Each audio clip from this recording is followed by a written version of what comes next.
जय श्रीमन नारायण। जो टिप्पणी मैं देने जा रही हूँ वह रामानुज दास श्रीमन गट्टू वेणुगोपालन स्वामी द्वारा दी गई है।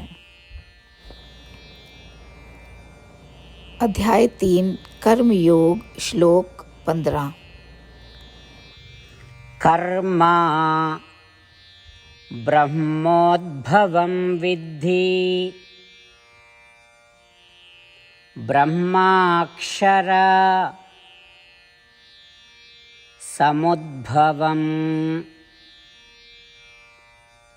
तस्मात् सर्वगतं ब्रह्मा नित्यं यज्ञे प्रतिष्ठितम्। ओम।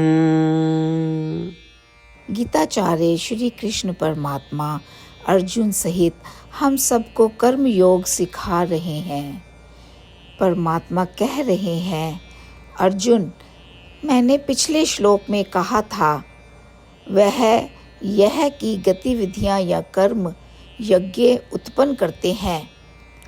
ये गतिविधियां या कर्म कहाँ से उत्पन्न होते हैं? शरीर से। केवल शरीर से ही गतिविधियां उत्पन्न होती हैं। इस संदर्भ में इस शरीर या शरीर को ब्रह्म कहा जाता है। शरीर से गतिविधियों को उत्पन्न करने के लिए शरीर को जीवित रहने की आवश्यकता है।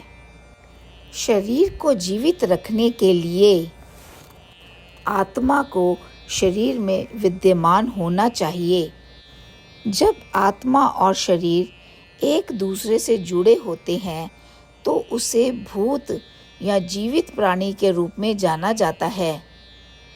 अर्जुन, क्या तुम्हें याद है कि मैंने इस पूरी प्रक्रिया को कहाँ से समझाना शुरू किया था?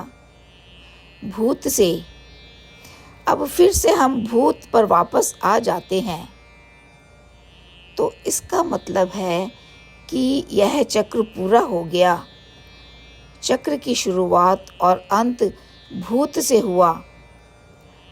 अब मैं उल्टी दिशा में समझाऊंगा कि यह चक्र कैसे कार्य कर रहा है। भूत या जीवित प्राणी गतिविधियों का उत्पादन करते हैं। गतिविधियों या कर्मों से यज्ञ उत्पन्न होते हैं। यज्ञ से वर्षा होती है। वर्षा से भोजन उत्पन्न होता है और भोजन से जीवित प्राणियों या भूतों का निर्माण होता है। अब यह ज्ञात है कि इस ब्रह्मांड में आत्मा से जुड़े ये सभी शरीर यज्ञ पर निर्भर हैं। इस प्रकार श्री कृष्ण परमात्मा हमें समझा रहे हैं कि क्योंकि केवल मनुष्य ही इस प्रक्रिया को समझते हैं और जानवर नहीं, इसलिए केवल मनुष्य ही यज्ञ करने के लिए जिम्मेदार है, जो सभी प्राणियों को पोषण देते हैं और भोजन का उत्पादन करते हैं। इस तरह से परमात्मा उस महान जिम्मेदारी पर जोर दे रहे हैं जो हम इंसानों को इस संपूर्ण प्रतिष्ठान को सुचारू रूप से चलाने में है, ताकि सभी जीवित प्राणियों को पोषण मिल सके। आइए हम सब परमात्मा की शिक्षा के प्रति चौकस रहें और अपनी जिम्मेदारी का पालन करें और यज्ञ करने का प्रयास करें। श्रीमद् भगवद गीता का संपूर्ण सार श्री कृष्ण परमात्मा द्वारा अध्याय 18 के श्लोक 65 से 70 में 8 कार्य करने के लिए दिया गया है। श्री कृष्ण कहते हैं, मैं उन लोगों से प्रेम करता हूँ जो इन 8 बातों का पालन करते हैं। मैं उन भक्तों की हर तरह से रक्षा करूँगा। श्री कृष्ण परमात्मा द्वारा बोली गई संपूर्ण भगवद गीता को सुनने के बाद अर्जुन कहते हैं, करिष्ये वचनम तवा, जिसका अर्थ है, श्री कृष्ण, मैं वैसा ही करूँगा जैसा कि आप कहते हैं। यही कारण है कि श्री कृष्ण ने अर्जुन को सभी प्रकार की सफलताएं और विजय प्रदान की है। आइए हम परमात्मा को अपना वचन दें कि हम इन 8 कार्यों का पालन करेंगे। परमात्मा को इस शब्द देने से बड़ी कोई पूजा, तप या यज्ञ नहीं है। मैं यह 8 व्रत कहूँगी जो हमें करने चाहिए। आप सब कृपया अपने मन और हृदय में इन पर विचार करें।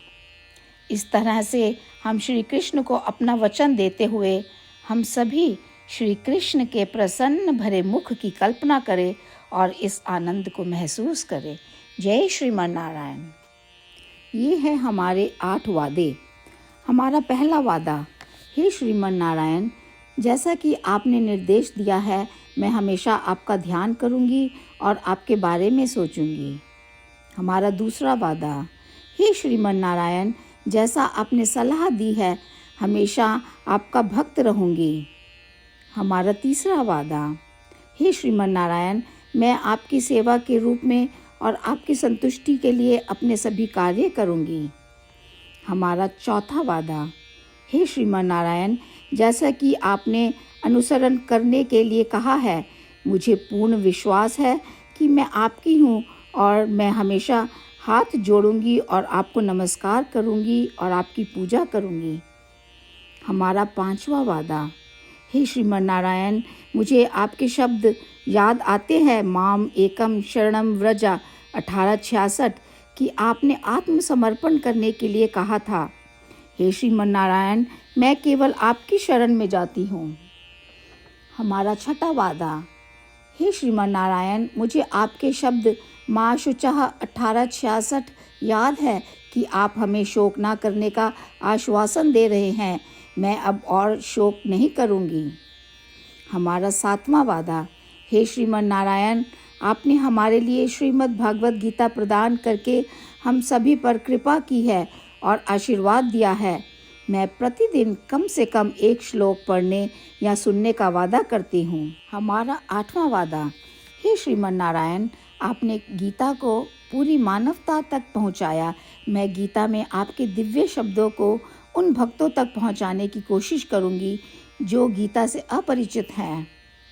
हमने अभी अभी परमात्मा से अपने 8 वादे किए हैं।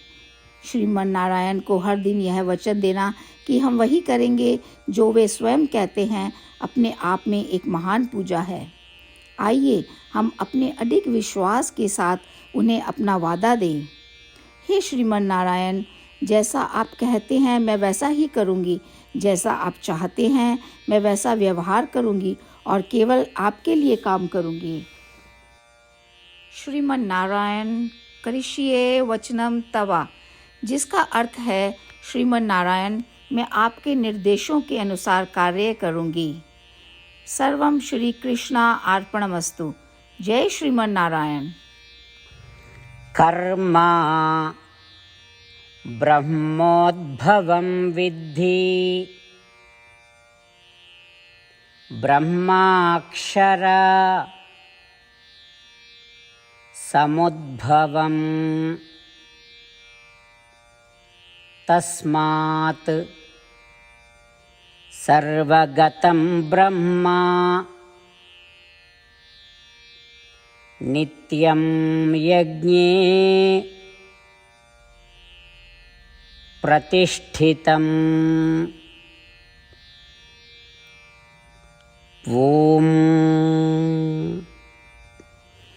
कर्म ब्रह्मोद्भवं विद्धि, ब्रह्माक्षरसमुद्भवं, तस्मात् सर्वगतं ब्रह्मा नित्यं यज्ञे प्रतिष्ठितम्।